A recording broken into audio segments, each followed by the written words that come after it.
Hello दोस्तों, आप सबका स्वागत है हमारे चैनल ज्ञान एकेडमी फॉर सिविल सर्विसेज में।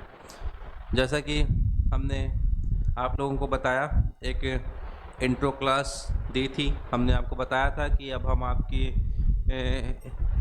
लिए इस चैनल पर Bihar PCS, UP PCS, UP RO इन सब के लिए जीके जीएस के टेस्ट पेपर सॉल्व कराएंगे। आप सबको पीवाईक्यू सॉल्व कराएंगे। इसी क्रम में हम आज आपके लिए बिहार पीसीएस के पीवाईक्यूज घटना चक्र, जो कि आप लोग जानते ही हैं, घटना चक्र के जो पीवाईक्यूज हैं 30 इयर्स के, उसको हम सॉल्व कराएंगे। उसके लिए आज हम हिस्ट्री के कुछ क्वेश्चंस आपको पहले हिस्ट्री के कुछ क्वेश्चन सॉल्व कराएंगे, फिर ज्योग्राफी, फिर पॉलिटी, लगभग सारे सब्जेक्ट के क्वेश्चन आप लोगों को हम सॉल्व कराएंगे। इसके लिए आज हम हिस्ट्री का पहला जो क्लास है, आपकी हिस्ट्री की क्लास है, ठीक है। हिस्ट्री का पहला क्वेश्चन आपके सामने, आपकी स्क्रीन पर, आपकी बोर्ड पर पहला क्वेश्चन दिख रहा है। क्या है? भारत में पशुपालन एवं कृषि के प्राचीनतम साक्ष्य प्राप्त हुए हैं, ठीक है। तो आप सभी को लगभग हर क्वेश्चन के बीच में 10 से 15 सेकंड, 30 सेकंड का जो गैप मिलेगा, आप लोग कमेंट में उसका आंसर करते रहिएगा। हम बाद में आप सभी के कमेंट में जो आंसर किए रहेंगे हम जरूर देखेंगे, और क्वेश्चन होगा इससे रिलेटेड, कोई क्वेरी होगी तो कमेंट में पूछेगा, हम उसके आंसर भी आप सभी को देंगे। और चैनल पर जो भी बच्चे नए जुड़ेंगे तो प्लीज़ सब्सक्राइब करेंगे, लाइक करेंगे और शेयर करेंगे अपने दोस्तों के पास। चलिए, पहला क्वेश्चन है, भारत में पशुपालन एवं कृषि के प्राचीनतम साक्ष्य प्राप्त हुए हैं। 4 ऑप्शन आपके सामने है। चूंकि बिहार पीसीएस में नया पैटर्न चलता है, बिहार पीसीएस में 5 ऑप्शन के पैटर्न चलते हैं, तो यहाँ पर आपको 5 ऑप्शन मिलेंगे, ठीक है। जिन जिन बच्चों ने बिहार पीसीएस डाला होगा उनके लिए भी, यूपी पीसीएस के लिए भी, यूपी आरओ के लिए, क्योंकि बहुत सारे क्वेश्चन रिपीट होते हैं, तो सभी बच्चे इस क्लास का लाभ ले सकते हैं। आइए, तो पहले क्वेश्चन का आप लोग कमेंट में आंसर बताइएगा। हम आप लोगों को आंसर और क्वेश्चन कराते हैं, ठीक है। भारत में पशुपालन कृषि के प्राचीनतम साक्ष्य कहाँ से प्राप्त हुए हैं? तो कहाँ से प्राप्त हुए हैं? मेहरगढ़ से। कहाँ से? प्राचीनतम साक्ष्य कहाँ से प्राप्त हुए हैं? मेहरगढ़ से। बात करते हैं अगर भारतीय उपमहाद्वीप की हम पशुपालन एवं कृषि का जो प्राचीनतम साक्ष्य है, प्राचीनतम स्थल किसे माना जाता है? मेहरगढ़ को माना जाता है, जो लगभग 7000 से 5500 ईसा पूर्व के मध्य, कहाँ से? 7000 से 5500 ईसा पूर्व के मध्य जो है, यह मध्य इसका क्षेत्र था, ठीक। कुछ विद्वान क्या करते हैं? कुछ विद्वान मेहरगढ़ में पशुपालन का कार्य क्या मानते हैं? कुछ विद्वान जो है कुछ विद्वान मेहरगढ़ में पशुपालन का टाइम क्या 8500 ईसा पूर्व मानते हैं। कब?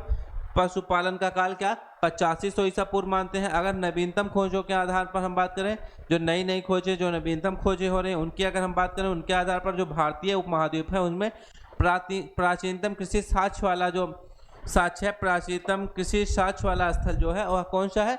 उत्तर प्रदेश है। कौन सा? उत्तर प्रदेश का संत कबीर नगर जिला स्थित है, ठीक। जो संत कबीर नगर का जो जिला है उसमें जो लहुरा देव है, ठीक है। कहाँ का? लहुरा देव। जो प्राचीनतम, जो नवीनतम खोजें हैं उनके आधार पर लहुरा देव है, ठीक। अगर बात करें यहाँ से क्या हुआ? यहाँ से 9000 ईसा पूर्व से 7000 ईसा पूर्व के मध्य क्या चावल के साक्ष्य प्राप्त हुए हैं? कहाँ से? लहुरा देव से चावल के साक्ष्य प्राप्त हुए हैं। क्लियर है? क्लियर है आप सभी को? चलिए आगे बढ़ते हैं। मेहरगढ़ इस समय कहाँ है? जो कि पाकिस्तान के बलूचिस्तान क्षेत्र में। कहाँ पर? पाकिस्तान के बलूचिस्तान क्षेत्र में है। क्लियर है? यहाँ से 7000 ईसा पूर्व हमने आपको बताया, कहाँ कितना? 7000 ईसा पूर्व में गेहूं के साक्ष्य मिले। कौन से? 7000 ईसा पूर्व में गेहूं के साक्ष्य भी मिले हैं। क्वेश्चन नंबर 2, निम्नलिखित में से किसको कैल्कोलिथिक युग भी कहा जाता है? किसको जो है कैल्कोलिथिक युग भी कहा जाता है? इनमें से किसको जो है कैल्कोलिथिक युग भी कहा जाता है? तो किसको कहा जाता है? किसकी बात हो रही है? कैल्कोलिथिक युग की बात हो रही है। कैल्कोलिथिक युग किसको कहा जाता है? ताम्रपाषाण युग। ताम्रपाषाण युग को कैल्कोलिथिक युग भी कहा जाता है, ठीक है। कैल्कोलिथिक युग किसे कहा जाता है? ताम्रपाषाण युग को कैल्कोलिथिक युग कहा जाता है। जिन संस्कृतियों में तांबे के औजार के साथ, ठीक है, कैसा? तांबे के औजार के साथ पत्थर के उपकरण, ठीक है, तांबे के औजार के साथ पत्थर के उपकरणों का प्रचलन मिलता है, उसे कैसा? ताम्र पाषाणिक संस्कृति, ताम्र पाषाणिक संस्कृतियां कहा जाता है। ताम्र और पाषाण दोनों शब्द आ रहा है, ताम्र और पाषाण, ठीक है, इसलिए ताम्र पाषाणिक संस्कृतियां कहा जाता है। चलिए क्वेश्चन नंबर 3, हड़प्पा में मिट्टी के बर्तनों पर सामान्यतः किस रंग का उपयोग हुआ था? हड़प्पा में मिट्टी के बर्तनों पर सामान्यतः किस रंग का उपयोग हुआ था?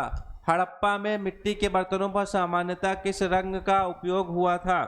तो किस रंग का उपयोग हुआ था हड़प्पा में? हड़प्पा में मिट्टी के बर्तनों पर किस रंग का? लाल रंग का उपयोग हुआ था। किस रंग का? लाल रंग का उपयोग हुआ था मिट्टी के बर्तनों पर। हड़प्पा में अगर हम बात करें प्रारंभिक हड़प्पा सभ्यता से, तो क्या होता था उसमें? पैर से, कौन से चाक होते थे? जो पैर से चलित चाक होते हैं, जो पैर से चलाए जाने वाले चाक होते थे, उसका प्रयोग किया जाता था। क्लियर है? चलिए आगे बढ़ते हैं। क्वेश्चन नंबर 4, सिंधु सभ्यता निम्नलिखित में से किस युग में पड़ता है? सिंधु सभ्यता निम्नलिखित में से किस युग में पड़ती है? किसकी बात हो रही है? सिंधु सभ्यता निम्नलिखित में से किस युग में पड़ती है? ऐतिहासिक काल, प्राग ऐतिहासिक काल, उत्तर ऐतिहासिक काल, आदि ऐतिहासिक काल। ऐतिहासिक काल, प्राग ऐतिहासिक काल, उत्तर ऐतिहासिक काल, आदि ऐतिहासिक काल। सिंधु सभ्यता किस युग में पड़ती है? अगर हम लोग सिंधु सभ्यता की बात करें तो सिंधु सभ्यता आद्य ऐतिहासिक काल में, किसमें? आद्य ऐतिहासिक काल में। सिंधु सभ्यता किसमें?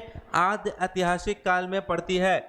ऐतिहासिक काल का निर्धारण किसके हिसाब से? ऐतिहासिक काल का निर्धारण अगर हम बात करें पठनीय लेखन कला के ज्ञान के आधार पर किया था। किस पर? पठनीय लेखन कला, मतलब पढ़ने और लिखने की जो लेखन कला, इन पढ़ने और लिखने की जो कला थी उसके आधार पर अगर किया जाता है तो लेखन कला की अगर हम बात करें कि ज्ञान के जो पहले का कालखंड होता है उसको प्राग ऐतिहासिक कालखंड कहते हैं। कौन सा कालखंड? ज्ञान से पहले का जो कालखंड है उसको प्राग ऐतिहासिक कालखंड कहते हैं। अगर भारतीय इतिहास की बात करें, भारतीय इतिहास में 2300 BC से 600 BC, कौन सा? 2300 BC से 600 BC के कालखंड को आद्य ऐतिहासिक माना गया है। कहाँ? कौन से?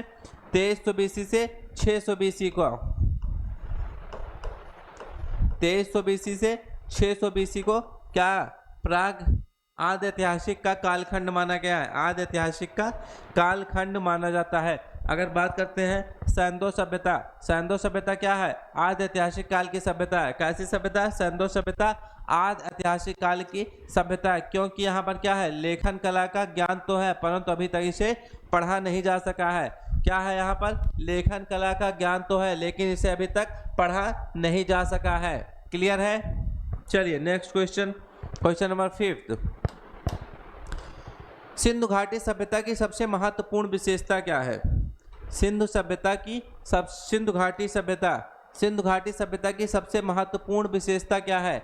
पक्की ईंट से बनी इमारत, प्रथम असली मेहराब, पूजा स्थल, कला और वास्तुकला, उपयुक्त में से कोई नहीं, उपयुक्त में से एक से अधिक। सिंधु घाटी सभ्यता की सबसे महत्वपूर्ण विशेषता कौन सी है? तो क्या हो जाएगा? उपयुक्त में से कोई नहीं या फिर उपयुक्त में से एक से अधिक। Option E. सिंधु घाटी की सबसे महत्वपूर्ण विशेषता क्या है? सिंधु घाटी की सबसे महत्वपूर्ण विशेषता, प्रमुख विशेषता किसको बनाता है? नगर नियोजन को। सिंधु घाटी की सबसे महत्वपूर्ण विशेषता नगर नियोजन को सिंधु घाटी की सबसे महत्वपूर्ण विशेषता माना जाता है। यहाँ पर नगर और कस्बे का क्या होता है? एक निश्चित योजना के अनुसार बसाए जाते थे। कैसे? यहाँ पर जो नगर और कस्बे बसाए जाते थे किसके अनुसार? एक निश्चित योजना के अनुसार बसाए जाते थे। इसमें पक्की ईंट से बनी इमारतों में मोहनजोदड़ो के, जो पक्की ईंट से बनी इमारतों का प्रयोग किया जाता था। मोहनजोदड़ो में विशाल स्नानागार और अन्नागार जो है बने हैं, जो कि प्रमुख विशेषता है, जो कि यहाँ के प्रमुख है। इनकी सतह जो है कैसी? इनकी सतह पक्की ईंटों की है। कैसी है? इनकी सतह पक्की ईंटों की है, जिस पर क्या? जिप्सम और मोर्टार द्वारा जोड़ा गया है। किसके द्वारा? जिसे जिप्सम और मोर्टार द्वारा जोड़ा गया है। पक्की ईंटों से जो निर्मित है, पक्की ईंटों से जो निर्मित इमारतें हैं उन्हें सुनियोजित वास्तुकला, उन्नत व्यापार एवं वाणिज्य के द्वारा, यह इसकी क्या है? वाणिज्य इस सभ्यता की क्या है? ये प्रमुख विशेषताएं थी। इस सभ्यता की क्या थी? प्रमुख विशेषताएं थी। क्लियर है? चलिए नेक्स्ट क्वेश्चन, किस शहर को मिनी हड़प्पा के नाम से जाना जाता है? किस शहर को मिनी हड़प्पा के नाम से जाना जाता है? लोथल, देसलपुर, सोगौरा, कोटजी। ठीक है। लोथल, देशल, पुरसोगौरा, कोरजी किस सभ्यता को मिनी हड़प्पा के नाम से जाना जाता है? किस सभ्यता को मिनी हड़प्पा के नाम से जाना जाता है? लोथल, ठीक है। लोथल को मिनी हड़प्पा के नाम से भी जाना जाता है। लोथल क्या है? प्राचीन हड़प्पा। प्राचीन हड़प्पा मतलब सिंधु सभ्यता के क्या है, सबसे दक्षिणी शहरों में से एक है। लोथल क्या है? प्राचीन जो हड़प्पा के टाइम के स्थल थे उसमें से क्या है, दक्षिणी शहरों में से एक है। ये किसके? मिनी हड़प्पा के नाम से इसको जाना जाता है, लोथल को। या कहाँ पर है? गुजरात राज्य में स्थित है। यह स्थान कहाँ पर है? लोथल। लोथल गुजरात राज्य में स्थित है। और कौन सी नदी? भोगवा नदी के किनारे स्थित है लोथल। इसकी पहली खुदाई SR राव ने की थी। किसने? इसकी पहली खुदाई SR राव ने की थी। किसने? SR राव ने इसकी पहली खुदाई की थी। क्लियर है? कहाँ पर? लोथल गुजरात में भोगवा नदी के किनारे स्थित है। भोगवा नदी के किनारे स्थित है। कहाँ पर? गुजरात में है। पहली खुदाई किसने? SR राव ने करे है।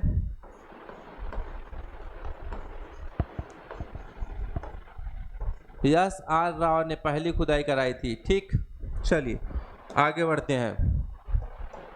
क्वेश्चन नंबर 7, कौन सा एक हड़प्पा का बंदरगाह है? कौन सा एक जो है हड़प्पा का बंदरगाह है? सिकंदरिया, लोथल, महास्थानगढ़, नागपट्टनम। नागपट्टनम कौन सा हड़प्पा का एक बंदरगाह है? चारों ऑप्शन में से कौन सा एक जो है हड़प्पा का बंदरगाह है? किसकी बात हो रही है? लोथल की बात हो रही है। ठीक है, लोथल क्या है? हड़प्पा का एक बंदरगाह है। हड़प्पीय नगर की अगर हम बात करें, हड़प्पीय नगर जो ये लोथल है गुजरात के अहमदाबाद जिले में। कहाँ पर? गुजरात के अहमदाबाद जिले में, भोगवा नदी के किनारे। अभी मैंने आपको बताया, ठीक है। गुजरात के अहमदाबाद जिले में भोगवा नदी के किनारे स्थित है। ठीक है, यह कैसा एक हड़प्पा कालीन बंदरगाह था? कैसा हड़प्पा कालीन बंदरगाह था? जहाँ से गोदीबाड़ा के साक्ष्य प्राप्त हुए हैं। कौन से? जहाँ से गोदीबाड़ा के साक्ष्य प्राप्त हुए हैं। हड़प्पा कालीन स्थल है ये। गोदीबाड़ा के साक्ष्य प्राप्त हुए हैं। ठीक है, गुजरात के अहमदाबाद जिले में। हमने आपको अभी बताया गुजरात के कहाँ पर? अहमदाबाद जिले में। ठीक, गुजरात के अहमदाबाद जिले में है। क्लियर है? भोगवा नदी के किनारे स्थित है। कौन सी नदी? भोगवा नदी के किनारे। निम्नलिखित में से कौन सा हड़प्पा कालीन स्थल गुजरात में है?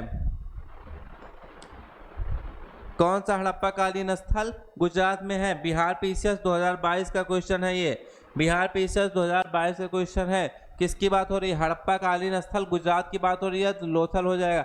मतलब एक ही क्वेश्चन 3 बार पूछा गया है। एक ही क्वेश्चन 3 तरीके से पूछा गया है। ठीक है, सेम क्वेश्चन 3 तरीके से पूछा गया, ध्यान दीजिएगा। इसी तरह क्वेश्चन रिपीट जरूर होते हैं। जो आप लोग जो बोला जाता है कि PYQ से कम 30+ क्वेश्चन आते हैं, PYQ से जो 30+ क्वेश्चन आते हैं इसी तरह आते हैं। क्वेश्चन आंसर सेम रहेगा, बस तरीका पूछने का डिफरेंट रहेगा। तो ध्यान दीजिएगा, थोड़ा सा डिफरेंट रहेगा लेकिन क्वेश्चन सेम रहेगा। तो क्या हो जाएगा? लोथल की बात हो रही है। बिहार PCS प्री 2022 का क्वेश्चन है ये। बिहार PCS प्री 2022 का क्वेश्चन है। क्लियर है सभी को? चलिए आगे बढ़ते हैं। क्वेश्चन नंबर 9, प्रथम मानव जीवाश्म भारत की किस नदी घाटी से प्राप्त हुआ है? प्रथम मानव जीवाश्म भारत की किस नदी घाटी से प्राप्त हुआ था? किसकी बात हो रही है? प्रथम मानव जीवाश्म की बात हो रही है। भारत की किस नदी घाटी से प्राप्त हुआ था? तो कहां से प्राप्त हुआ? यह भी बिहार PCS जो री एग्जाम हुआ था बिहार PCS में 2020 में, उसका क्वेश्चन है। 2020 का री एग्जाम का क्वेश्चन है। क्या पूछा है? भारत की किस नदी घाटी से प्रथम मानव जीवाश्म प्राप्त हुआ? तो किस नदी से? नर्मदा घाटी से। किस प्रथम मानव जीवाश्म भारत की किस नदी घाटी से प्राप्त हुआ है? नर्मदा घाटी से। किस नदी घाटी से? नर्मदा घाटी से प्राप्त हुआ है। कहां पर? हथनौरा, सीहोर, मध्य प्रदेश में। कहां पर है? हथनौरा, सीहोर, मध्य प्रदेश में। हथनौरा, सीहोर, मध्य प्रदेश। क्लियर। नर्मदा घाटी, हथनौरा, सीहोर, मध्य प्रदेश, यहाँ से जो है पुरास्थल प्राप्त हुआ है। क्लियर है। इसकी खोज किसने? पुरातत्वविद। इसकी खोज जो है एक पुरातत्वविद है अरुण शोनकिया। कौन? अरुण शोनकिया, एक पुरातत्वविद है अरुण शोनकिया। ठीक है, लिख देते हैं, एक पुरातत्वविद है अरुण शोनकिया।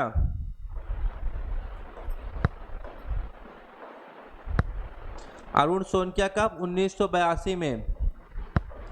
कब? 1982 में। अरुण शोनकिया 1982 में जो एक पुरातत्वविद है उन्होंने इसकी खोज की थी। चलिए अगला क्वेश्चन देखते हैं, क्वेश्चन नंबर 10। बुद्ध की प्राचीनतम प्रतिमा किस शैली में प्राप्त होती है? बुद्ध की जो प्राचीनतम प्रतिमा है किस शैली से में प्राप्त होती है? बिहार पीसीएस एग्जाम 2020 का क्वेश्चन है, ध्यान दीजिएगा। ठीक, बुद्ध की प्रतिमा प्राचीनतम शैली में, किस शैली में प्राचीनतम प्रतिमा किस शैली में प्राप्त होती है? चलिए आप लोग आंसर कीजिए। बुद्ध की बात हो रही है, गौतम बुद्ध की बात हो रही है। जो प्राचीनतम शैली में प्राप्त प्रतिमा है वह किस शैली में प्राप्त होती है? किस शैली में प्राप्त होती है? तो उपयुक्त में से कोई नहीं या फिर उपयुक्त में से एक से अधिक। Option E, option E. लेकिन क्यों? आइए देखते हैं। अगर हम बात करें कुषाण काल की, उस समय कुषाण काल में गांधार और मथुरा शैली कौन सी थी? कुषाण काल में दो शैलियां थी उस समय, गांधार और मथुरा शैली के तहत बुद्ध और बोधिसत्वों की क्या थी? बहुसंख्यक मूर्तियां, बहुत सारी मूर्तियां थी, बैठी भी थी और खड़ी स्थिति दोनों में भी थी। बैठी और खड़ी स्थिति में दोनों स्थितियों की मूर्तियों का निर्माण हुआ था। अगर हम बात करें बी.एस. अग्रवाल की, ठीक, अगर बी.एस. अग्रवाल के मतानुसार की हम बात करें, जो बी.एस. अग्रवाल का मत है, तो क्या है? सर्वप्रथम मथुरा में ही, कहां पर? सर्वप्रथम मथुरा में ही बुद्ध की मूर्तियों का निर्माण किया गया। कहां पर? सर्वप्रथम मथुरा में ही बुद्ध की मूर्तियों का निर्माण किया गया था। इसके लिए इन्होंने क्या किया था? जहां इनके लिए क्या था? पर्याप्त आधार, इनके लिए क्या था? ये पर्याप्त आधार था। अगर ह्वेनसांग के विवरण की बात करें, बी.एस. अग्रवाल के बाद अगर हम ह्वेनसांग के विवरण की बात करेंगे तो बुद्ध की प्रथम प्रतिमा कहां पर? कौशाम्बी में बनी थी। अगर हम बी.एस. अग्रवाल के बाद इसकी बात करें, ह्वेनसांग की बात करें, तो बुद्ध की प्रथम प्रतिमा कहां पर? कौशाम्बी में बनी थी। परंतु जो अनेक विद्वान है महात्मा बुद्ध की प्रथम प्रतिमा के निर्माण का श्रेय कहां? गांधार कला को देते हैं। किसको? जो इन दोनों के अलावा जो और सारे विद्वान हैं, किसको देते हैं इसका श्रेय? गांधार कला को देते हैं। ठीक, इसलिए निश्चित तौर पर कहा नहीं जा सकता कि किस कला में बुद्ध की प्रतिमा किस शैली में बनी थी। ठीक है, कई सारे विद्वान हैं, सबके अलग अलग मत है, तो इसलिए कुछ कहा नहीं जा सकता कि किस शैली में बुद्ध की प्रतिमा बनी थी। तो ऑप्शन ई हो जाएगा। बिहार लोक सेवा आयोग ने भी इसी आंसर को सही माना था। चलिए, भारत में पहले साम्राज्य की स्थापना किस शासक के द्वारा की गई थी? भारत में पहले साम्राज्य की स्थापना किस शासक के द्वारा की गई थी? भारत का जो पहला साम्राज्य था उसमें किस शासक के द्वारा, पहले साम्राज्य की स्थापना किस शासक के द्वारा की गई थी? चंद्रगुप्त मौर्य, अशोक, कनिष्क, चंद्रगुप्त द्वितीय, विक्रमादित्य। किसके द्वारा की गई थी? किसके द्वारा की गई थी? किस शासक के द्वारा पहले साम्राज्य की स्थापना किस शासक के द्वारा की गई थी? री एग्जाम 2020 का क्वेश्चन है, चंद्रगुप्त मौर्य। हमने आपको जैसा कि बताया पीवाईक्यू, हिस्ट्री के पीवाईक्यू हम शुरू किए हैं, तो हिस्ट्री के जितने भी पीवाईक्यू हैं सारे पीवाईक्यू हम सॉल्व कराएंगे, कोई भी क्वेश्चन छूटने नहीं पाएगा। अगर पीवाईक्यू से आपका क्वेश्चन आता है तो ये समझिए कि इसके बाहर कोई भी क्वेश्चन नहीं आएगा, इसके बाहर कोई भी क्वेश्चन पीवाईक्यू से आपके नहीं आएंगे। इसी से रिलेटेड सारे क्वेश्चन आएंगे। जो एक्सप्लेनेशन दे रहे हैं उसको भी आप लोग ध्यान से सुनिएगा। ठीक, जिसमें कंफ्यूजन होगी लिख लीजिएगा, जिससे रिवीजन करने में आसानी होगा। एग्जाम बहुत पास है तो थोड़ा सा ध्यान लगा के पढ़ाई कीजिएगा। चंद्रगुप्त मौर्य की अगर हम बात करेंगे, चंद्रगुप्त मौर्य की गणना भारत के महान शासकों में होती है। किसमें? चंद्रगुप्त मौर्य की गणना भारत के महान शासकों में होती है। वहीं पर भारत का प्रथम ऐतिहासिक सम्राट था। कैसा? भारत का प्रथम ऐतिहासिक सम्राट था। वह ऐसा पहला सम्राट था जिसने क्या किया था? बृहत्तर भारत पर अपना शासन स्थापित किया, मतलब भारत के ज्यादातर हिस्सों में इसने क्या किया था, अपना शासन स्थापित किया था। और उसका विस्तार ब्रिटिश भारतीय साम्राज्य, उसका विस्तार कहां पर, ब्रिटिश साम्राज्य से बड़ा था। उसका चंद्रगुप्त मौर्य का साम्राज्य कैसा था, ब्रिटिश साम्राज्य से भी बड़ा था। ठीक, उसके अगर हम चंद्रगुप्त मौर्य के साम्राज्य की सीमा की बात करें तो कहां से, ईरान से मिलती थी। चंद्रगुप्त मौर्य के साम्राज्य की सीमा कहां से, ईरान से मिलती थी। उसने क्या, भारत की सर्वप्रथम राजनीतिक रूप से एकबद्ध किया था। इसने क्या किया था, भारत को सर्वप्रथम राजनीतिक रूप से एकबद्ध किया था। ठीक, चलिए नेक्स्ट क्वेश्चन की तरफ बढ़ते हैं। क्लियर है। क्वेश्चन नंबर 12, किस अभिलेख में कलिंग विजय का वर्णन है।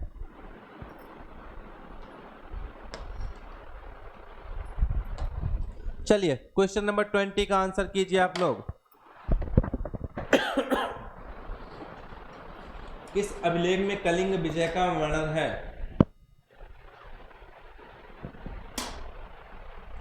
मास्की अभिलेख, रुद्रदामन अभिलेख, जूनागढ़ अभिलेख, हाथी गुम्फा अभिलेख। उपयुक्त में से कोई नहीं, उपयुक्त में से एक से अधिक। कौन से अभिलेख में कलिंग विजय का वर्णन है। तो ऑप्शन ई उपयुक्त में से एक से अधिक या फिर उपयुक्त में से कोई नहीं। ठीक, बिहार पीसीएस एग्जाम 2020 का क्वेश्चन है। बिहार पीसीएस एग्जाम 2020 का क्वेश्चन है। तो अशोक के अगर हम कलिंग विजय की बात करेंगे तो अशोक के 13वें शिलालेख से प्राप्त होता है। अशोक के 13वें बृहद शिलालेख से कलिंग विजय का वर्णन कहाँ से, अशोक के 13वें बृहद शिलालेख से कलिंग विजय का वर्णन मिलता है। हाथी गुम्फा अभिलेख क्या है, चेदी राजा खारवेल की आत्मकथा है। हाथी गुम्फा अभिलेख क्या है, चेदी राजा खारवेल की आत्मकथा है। यह गुफा भुवनेश्वर के पास उदयगिरी पहाड़ियों में स्थित है। कहाँ पर, यह गुफा कहाँ पर, भुवनेश्वर के पास उदयगिरी पहाड़ियों में स्थित है। क्लियर है।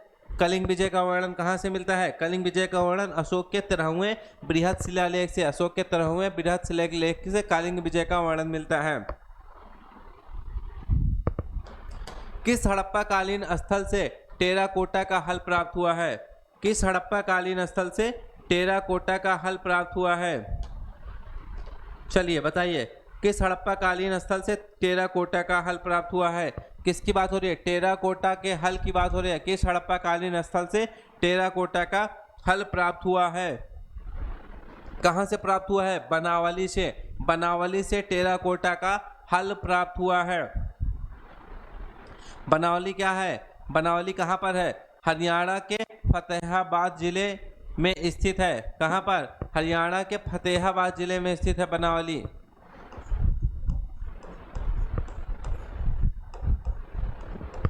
हरियाणा के फतेहाबाद जिले में। ठीक, हरियाणा के फतेहाबाद जिले में स्थित है बनावली। क्लियर है। चलिए अगले क्वेश्चन की तरफ बढ़ते हैं। क्वेश्चन नंबर 14, निम्न में से किस हड़प्पन नगर में जुते हुए खेतों के निशान मिले हैं। किस हड़प्पन नगर में जुते हुए खेतों के निशान मिले हैं। किस हड़प्पन नगर में जुते हुए खेतों के निशान मिले हैं। कहां से मिले हैं, मेरे ख्याल से आप सभी को इसका आंसर पता होगा। ध्यान दीजिएगा, कहां से मिले हैं, कालीबंगा से। कालीबंगा से मिले हैं। कालीबंगा से क्या मिले हैं, जुते हुए खेतों के साक्ष्य मिले हैं।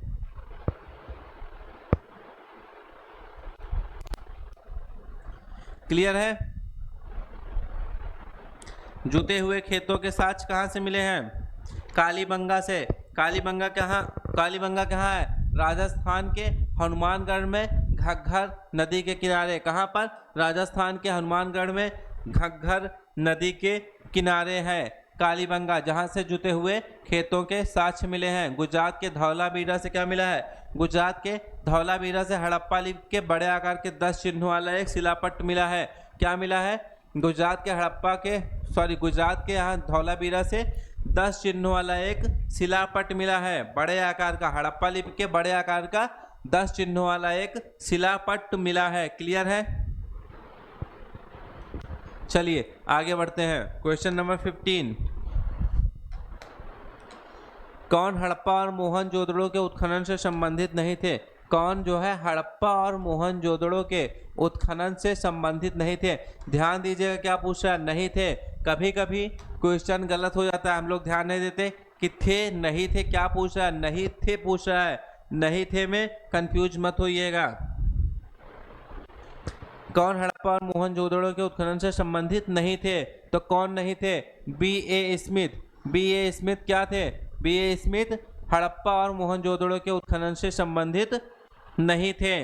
ठीक, B.A. स्मिथ हड़प्पा के खुदाई से संबंधित नहीं थे, बल्कि ये क्या थे?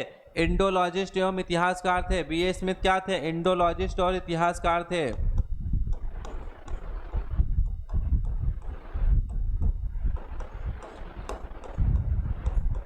इंडोलॉजिस्ट एवं इतिहासकार थे B.A. स्मिथ। क्लियर है?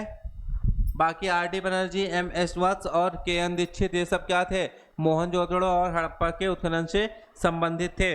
1926 से 27, 1933 से 34 में माधवरूप वत्स। ठीक है, माधवरूप वत्स, M.S. वत्स जो है उत्खनन कार्य से संबंधित हैं। फिर 1922 में राखाल दास बनर्जी, 1922 में राखाल दास बनर्जी।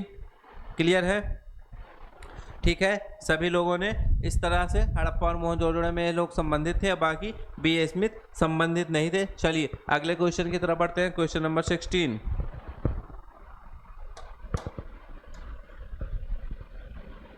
बोगस कोई का महत्व इसलिए है, बोगस कोई का महत्व इसलिए है कि किस लिए? वहाँ जो अभिलेख प्राप्त हुए हैं उनमें वैदिक देवी एवं देवताओं का वर्णन मिलता है। B, मध्य एशिया एवं तिब्बत के बीच एक महत्वपूर्ण व्यापारिक केंद्र जाना जाता है। वेद के मूल ग्रंथ की रचना यही हुई थी। उपयुक्त में से कोई भी नहीं। ऑप्शन डी कौन सा हो जाएगा? ABCD 4 ऑप्शन दिए गए हैं। चूंकि 1994 का क्वेश्चन है इसलिए यहाँ पर 4 ऑप्शन है। 1994 का इसलिए यहाँ पर 4 ऑप्शन है। तो क्या हो जाएगा इसका आंसर? वहाँ जो अभिलेख प्राप्त हुए हैं उनमें वैदिक देवी एवं देवताओं का वर्णन मिलता है। बोगस गोई से जो अभिलेख प्राप्त हुए हैं उनमें वैदिक देवी एवं देवताओं का वर्णन मिलता है। बोगस कोई एशिया माइनर 14वीं शताब्दी ईसा पूर्व के अभिलेख प्राप्त हुए हैं। कौन से? 14वीं ईसा शताब्दी के, यहाँ के 14वीं शताब्दी ईसा पूर्व से अभिलेख प्राप्त हुए हैं। इस अभिलेख में किसे ऐसे राजाओं का उल्लेख आया है, ऐसे राजाओं का उल्लेख हुआ है जिनमें आर्यों, किसका? जिनमें आर्यों जिनके नाम आर्यों जैसे थे। ठीक है, इसमें ऐसे राजाओं का उल्लेख हुआ जिनके नाम कैसे थे? आर्यों जैसे थे। ठीक, जो संधियों के साक्ष्यों तथा रक्षा के लिए जो क्या कहते थे? संधियों के साक्ष्यों और रक्षा के लिए इंद्र, मित्र, वरुण और नासत्य देवताओं। ठीक है, जो संधियों की जो क्या करते थे? संधियों के साक्ष्यों तथा रक्षा के लिए इंद्र, मित्र, वरुण और नासत्य देवताओं का आवाहन करते थे। नेक्स्ट क्वेश्चन, मिलान करना है। चलिए सूची 1 को सूची 2 से मिलान कीजिए। 9 पाषाणकालीन स्थल है और इन 9 पाषाणकालीन स्थलों के नाम कौन कौन से हैं? ठीक, पुराने नाम दिए गए हैं। 9 पाषाणकालीन स्थल और 9 पाषाणकालीन स्थलों के स्थान दिए गए हैं। चलिए आइए देखते हैं हम लोग कौन सा हो जाएगा। उतनूर, उतनूर की बात हो रही है। उतनूर क्या हो जाएगा? तेलंगाना। उसके बाद चिरांद बिहार, कहाँ पर है? बिहार में। गुफकाराल, गुफकराल, गुफकराल कहाँ पर है? कश्मीर में। और पायमपल्ली, पायमपल्ली कहाँ पर है? तमिलनाडु। पायमपल्ली तमिलनाडु। कौन सा ऑप्शन सही हो जाएगा? कौन सा ऑप्शन सही होगा? कौन सा? Option C, option C is the right answer. 3 4 2 1, option C 3 4 2 1, option C is the right answer. Clear? Question number 18 फिर से मिलान करना है, दोनों सूची का उपयोग करके मिलान करना है। ऑप्शन ए, चलिए मिलान करते हैं। महाजनपद है, महाजनपद दिया गया और महाजनपदों की राजधानियां दी गई हैं। कौन कौन सा है? मल्ल, अंग, गंधार, वत्स। इनको मिलान करना है। चलिए आइए मिलान करते हैं। क्या हो जाएगा? मल्ल, मल्ल का क्या होगा? मल्ल कुशीनारा। ठीक, अंग चंपा, गांधार तक्षशिला, वत्स कौशाम्बी। कौन सा हो जाएगा? Option A, option A is the right answer. Option A is the right answer. 4 3 1 2, 4 3 1 2, option A is the right answer. चलिए अगले क्वेश्चन की तरफ बढ़ते हैं। मेरे ख्याल से क्लियर होगा आप सभी को। कोई भी कंफ्यूजन होगा कमेंट में बताइएगा, कोई भी कंफ्यूजन हो कमेंट में बताइएगा, सारे क्वेश्चन का आंसर आपका दिया जाएगा कमेंट में। क्वेश्चन नंबर 19, प्रसिद्ध 10 राजाओं का युद्ध, प्रसिद्ध 10 राजाओं का युद्ध किस नदी के तट पर लड़ा गया? प्रसिद्ध 10 राजाओं का युद्ध किस नदी के तट पर लड़ा गया? मेरे ख्याल से आप सभी को इसका आंसर पता होगा, आप सभी को इसका आंसर पता होगा। जिन जिन बच्चों को इसका आंसर पता होगा सभी लोग कमेंट में बताएंगे, ठीक है। प्रसिद्ध 10 राजाओं का युद्ध किस नदी के तट पर लड़ा गया? परुष्णी नदी। किस नदी के तट पर? प्रसिद्ध जो 10 राजाओं का युद्ध है किस नदी के तट पर लड़ा गया है? परुष्णी नदी के तट पर लड़ा गया था 10 राजाओं का युद्ध। वर्तमान में कहाँ पर है? रावी के तट पर लड़ा गया। वर्तमान में अगर है तो वर्तमान में रावी, ठीक है, जिसमें भारत जन के राजा सुदास ने, किसने? भारत जन के राजा सुदास ने 10 राजाओं का एक संघ को हराया था। किसने? राजा सुदास ने 10 राजाओं के एक संघ को हराया था। इस संघ में आर्यों के प्रमुख जन, इस संघ में कौन? आर्यों के प्रमुख जन कौन कौन से? आर्यों के प्रमुख जन अनु, द्रहु, यदु, पुरु और तुर्वसु और 5 लघु जनजातियां, 5 लघु जनजातियों को समूह शामिल था, जिसके पुरोहित कौन थे? जिसके पुरोहित विश्वामित्र थे। इसके पुरोहित कौन थे? विश्वामित्र थे। चलिए अगले क्वेश्चन की तरफ बढ़ते हैं। क्वेश्चन नंबर 20, उपमहाद्वीप में लोहे का प्रयोग कब शुरू हुआ? उपमहाद्वीप में लोहे का प्रयोग कब शुरू हुआ? बिहार पीसीएस प्री 2023 सबसे लेटेस्ट क्वेश्चन है। बिहार पीसीएस 2023 का क्वेश्चन है। सोचिए, बिहार पीसीएस 2023 का क्वेश्चन है। हम आप सभी को बिहार पीसीएस के जितने भी पीवाईक्यू 1995 का भी आपने क्वेश्चन देखा और 2023 का भी क्वेश्चन देख रहे हैं। 1995 और 2023 का क्वेश्चन भी आप लोग देख रहे हैं, मतलब 28 साल, लगभग हम आपको 30 साल तक, ठीक है, 30 साल तक भी जितने क्वेश्चन आए हैं सभी क्वेश्चन कराएंगे 30 साल तक। इसके बाहर पीवाईक्यू से अगर क्वेश्चन आएगा, इसके बाहर कोई भी क्वेश्चन नहीं आएगा। अगर इसके बाहर भी कोई क्वेश्चन नहीं आएगा, अगर पीवाईक्यू से क्वेश्चन पूछा जाएगा, प्रीवियस ईयर से भी क्वेश्चन पूछा जाएगा, तो इसके बाहर कोई भी क्वेश्चन नहीं पूछा जाएगा। तो क्या पूछा है? भारतीय उपमहाद्वीप में लोहे का प्रयोग कब शुरू हुआ? तो लोहे का प्रयोग भारतीय उपमहाद्वीप में कब शुरू हुआ था? क्या हो जाएगा? उपयुक्त में से कोई नहीं, उपयुक्त में से कोई नहीं, क्योंकि कोई निश्चित नहीं है। भारतीय उपमहाद्वीप में लोहे का उपयोग की कोई प्राचीनतम तिथि निश्चित नहीं है। अगर हम बात करेंगे कि कोई भारतीय उपमहाद्वीप में लोहे का प्रयोग का कोई प्राचीनतम तिथि निश्चित है, तो कोई भी निश्चित तिथि नहीं है। तो क्या हो जाएगा? ऑप्शन ई, उपयुक्त में से कोई नहीं, option E is the right answer. Clear है आप सभी को? चलिए, मेरे ख्याल से किसी भी क्वेश्चन में अगर आपको डाउट होगा तो आप सभी लोग कमेंट में बताइएगा। आज के लिए बस इतना ही, आज के लिए बस इतना ही। 20 क्वेश्चन हमने आपको आज कराया है, ठीक है। जो भी क्वेश्चन है आज के लिए इतना ही। किसी भी क्वेश्चन में डाउट हो तो कमेंट में बताइएगा। आप सभी क्लास को देखिए, लाइक कीजिए, शेयर कीजिए और सब्सक्राइब कीजिए। अपने दोस्तों के पास ज़्यादा से ज़्यादा शेयर कीजिए, जिससे उनको भी इसका बेनिफिट मिल सके। आप सभी का बहुत बहुत धन्यवाद हमारे चैनल पे बने रहने के लिए। चलिए, जय हिंद दोस्तों।